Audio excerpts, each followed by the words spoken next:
Après la Seconde Guerre mondiale, la reconstruction commence. Une démographie croissante, des villes grandissantes, des besoins nouveaux et en constante évolution. Une question se pose alors, comment satisfaire ces nouveaux besoins en énergie? Le nucléaire s'impose à cette époque comme la solution, et pour certains, comme une révolution. Nous avons choisi d'enquêter, et nous sommes allés à la rencontre de Véronique Chalençon, responsable communication chez EDF. Nous avons souhaité savoir, dans un premier temps, comment fait-on de l'électricité? Comment on fait de l'électricité?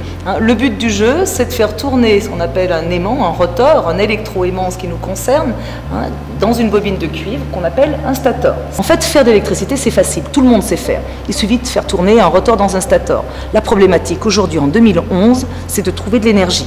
Il n'y a que 3 énergies qui peuvent entraîner les turbines, l'eau, le vent et la vapeur dans les centrales thermiques. Comment fonctionne une centrale nucléaire? Principe de fonctionnement d'une centrale.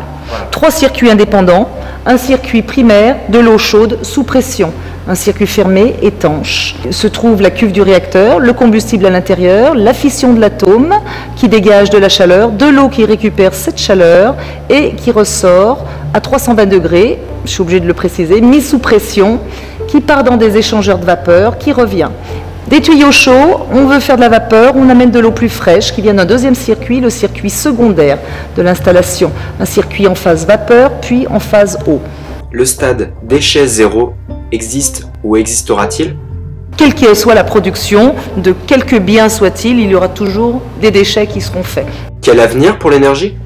ITER, là de nouveau on revient dans le scientifique. Donc ITER c'est quoi? C'est une fusion d'atomes, c'est-à-dire qu'au lieu de casser l'atome, un gros atome, celui de l'uranium pour récupérer de la chaleur, on fait fusionner les atomes les plus légers, ceux de l'hydrogène, et ça dégage de la chaleur, et ça dégage pratiquement pas de radioactivité.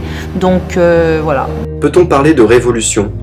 Je crois que la révolution, si vous voulez vraiment un terme de révolution, moi je pense que la révolution, elle viendra de l'individu. La révolution, elle viendra du fait que les personnes ont compris qu'il fallait maîtriser sa consommation d'énergie. Là, ça serait une sacrée révolution.